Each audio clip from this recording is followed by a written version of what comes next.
It's MASH CTV. 2 full hours of MASH C laughs. What about rank? Can I help it if I'm not as rank as you? Weeknights starting at 6 on BTV. The live Viper 6 Skyview Network, sponsored by Terry Lambert Hyundai. The heat and humidity is back at it again. Today we made it into the low to mid 90s, and eventually we will see some upper 90s later on this week. Heat index between 105 to 110, and we're not quite done with the storms yet. I'll have more details coming up. Right now on News Channel 6 at 5 with Les. Live from Television Park, this is WJBF News Channel 6 at 5. Good evening, everybody. I'm Brad Means. And I'm Jenny Montgomery. Thank you for joining us. Happening now, the stage is getting... Time now for our first check of our weather with our chief meteorologist, Jenna Petracci. Jenna, the sun, the warmth, the humidity, all back in full force today. Yeah, that's exactly right, Brad. Yesterday was definitely a cooler day. We topped off in the mid-80s. So we're done with that. We are back to that summertime heat, and we're also not quite done with those storm chances yet. And we'll get into that in a moment. But right now it is completely dry outside. You're taking a look at our Terry Lambert Hyundai Skyview Cam in Waynesboro. Temperature-wise, we're seeing mostly low 90s. 93 in Allendale, Barnwell, 91 in Augusta, Millen at 92, Swainsboro right at that 90-degree mark. Wrightsville a bit warmer at 94, 94 as well in Saluda and Lincolnton. As for the heat index, all of us well into the triple digits. Definitely a change of pace from what we've had recently. Aiken at 100 degrees, the rest of us anywhere from around 102 to 108 in Louisville. The dew points are very high, and we're seeing a lot of mid to upper 70s, so that's the reason for those high heat indices today. Winds coming in from the west for the most part, anywhere from around 5 to 10 miles per hour. So a warm breeze for us this evening with storms potentially on the way. Right now, not a drop of rain across the CSRA. We have a lot of storms to our south and more to the north, and that's what we'll be watching tonight for potential impacts.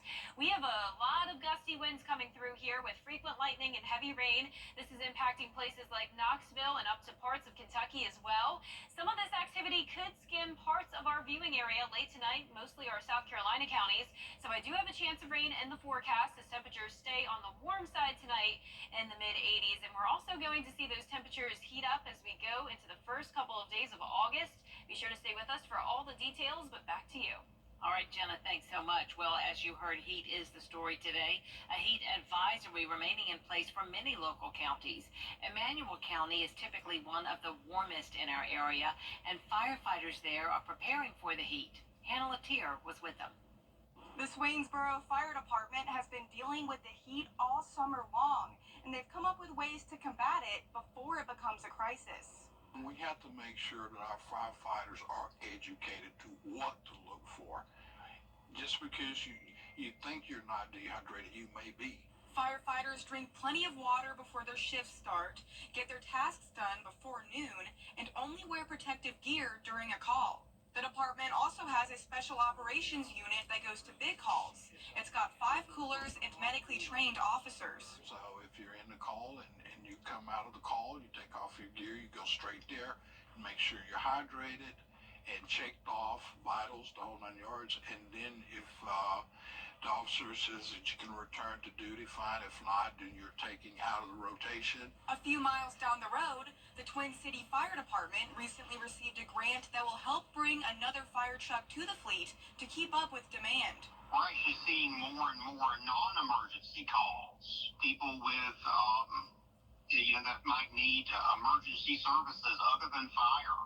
So we're seeing overall increased need in our fire department. The Swainsboro Fire Department is dealing with the same thing. People are working in the sun and starting to feel dizzy or become dehydrated. These kinds of calls usually pick up during this time of the year. Not so much exposure to the heat, a place to cool down, and hydrate. Those are the 3 keys, in my opinion, is what keeps you from ending up having to call 911 and needing emergency care.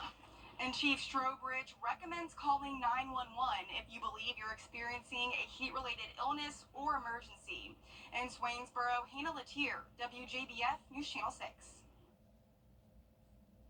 New tonight, a former Washington County teacher pleading guilty in federal court to charges of child pornography. Michael Dendy, arrested in January of last year. Investigators say he admitted to obtaining images of underage students from a fake social media account he created. Dendy is going to be sentenced at a later date, facing a minimum of 15 years in prison. Augusta leaders taking a look at tree removal. Again, they're hearing from tree supporters about the plan. Coming up, lawmakers today on Capitol Hill looking to pass more online protections for children, Including measures to hold tech companies accountable for dangerous content on their platforms. And the heat is turned back on. It will get hotter over the next couple of days with the heat index up to 110. And on top of that, we do have the chance of some severe storms tonight. More details coming up shortly. Man, I'm so excited.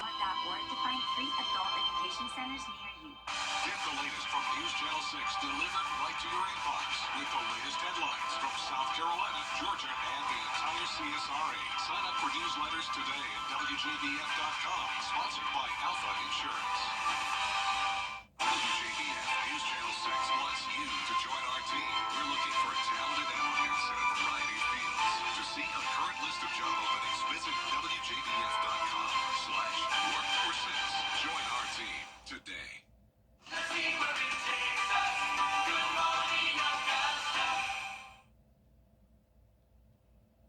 Welcome back, everybody. The Senate passing sweeping online protections for children. A 91-3 bipartisan vote that'll hold tech companies accountable for what shows up on their sites. but some internet safety advocates argue it could backfire. Washington correspondent Jesse Tenor reports. The motion is agreed to. The Senate overwhelmingly advanced legislation that forces social media companies to make their platforms safer for kids. That persistence of the parents who never gave up has paid off. Parents of children who died by suicide, drug overdoses, or eating disorders after cyberbullying helped push for the legislation. Tennessee Senator Marsha Blackburn says companies will have to stop aggressively targeting kids with dangerous content. A message that we're sending to big tech. Kids are not your product. Louisiana Senator Bill Cassidy says the measure also blocks more personal information from companies and allows users or their guardians to delete a minor's information. I love that eraser button because every now and then I've noticed teenagers lie. But dozens of groups argue the legislation would do more harm to the young users it's trying to protect, especially those in the LGBTQ community. Is effectively a blank check for censorship of any piece of content that an administration could claim is harmful to kids. Evan Greer with Fight for the Future worries the measure is so broad that a hypothetical Trump administration could use it to ban resources for transgender youth. Legislation that basically greases the wheels or paves the way for Project 2025 style attacks on vulnerable communities. Greer vows to continue their work to kill the legislation as it moves to the House, where members are gone on recess until September. In Washington, I'm Jesse Tenor. Coming up, all this recent rain has been a big benefit for farmers, especially those in South Carolina dealing with a drought. We'll hear from one farmer about how the rain has significantly helped his farm. Stay with us.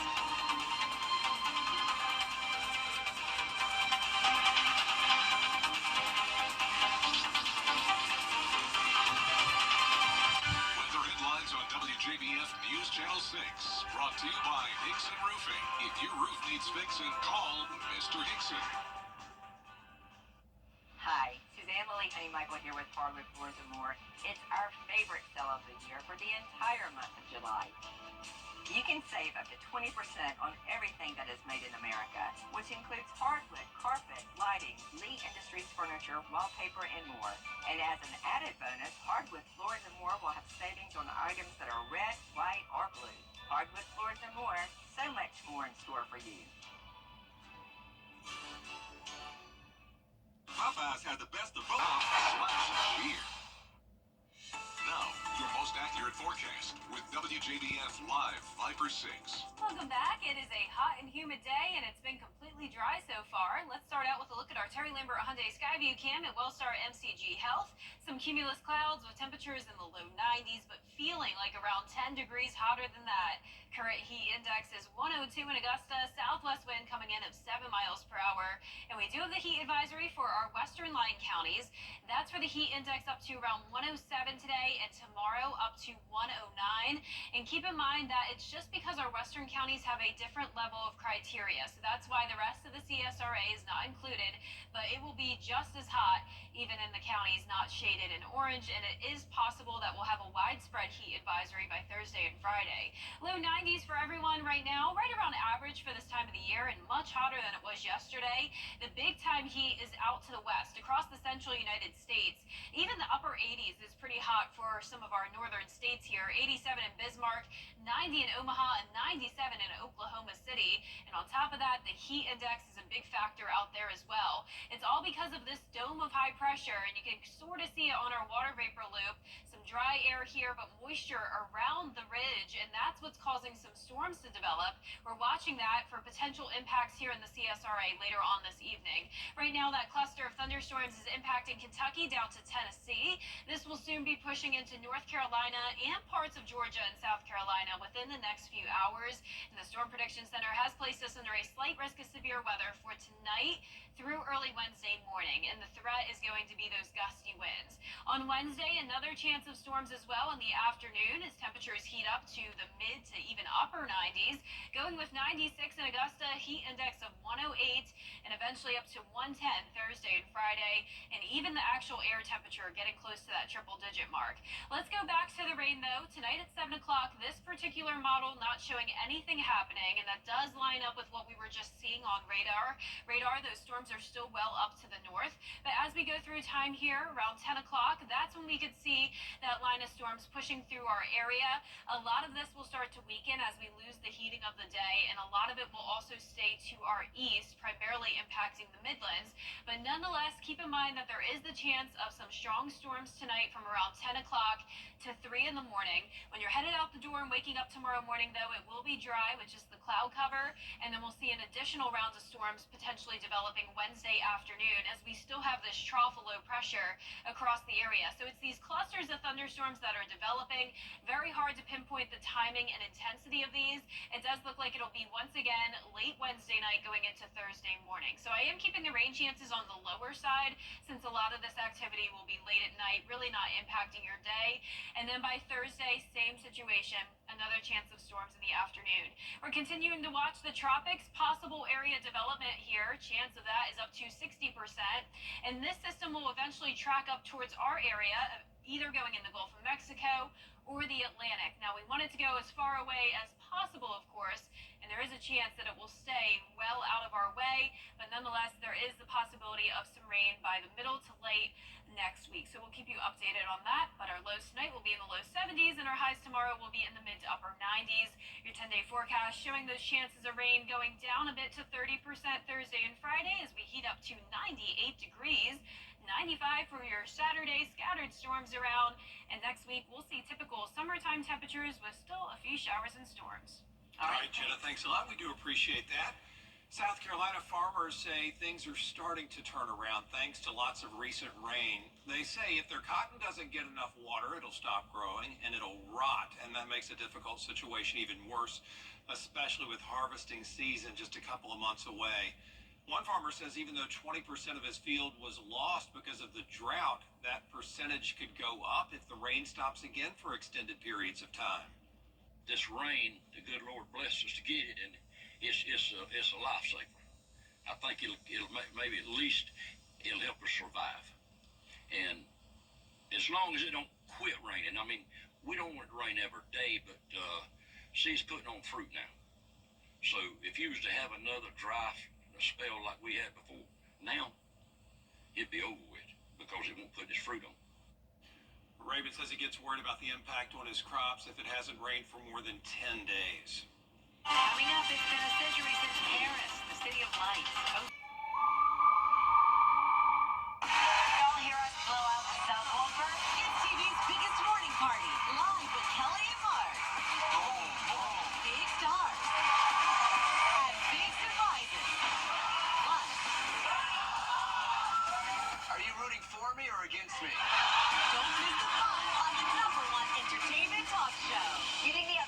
kiddos complain about us. They're like, it's too loud over there. Weekday mornings at 9 on News Channel 6. That is it for us for this half hour. There's a lot more coverage you can count on next at 5:30. Now, schools in South Carolina are implementing a new cell phone policy this school year. Wednesday joins you after the break.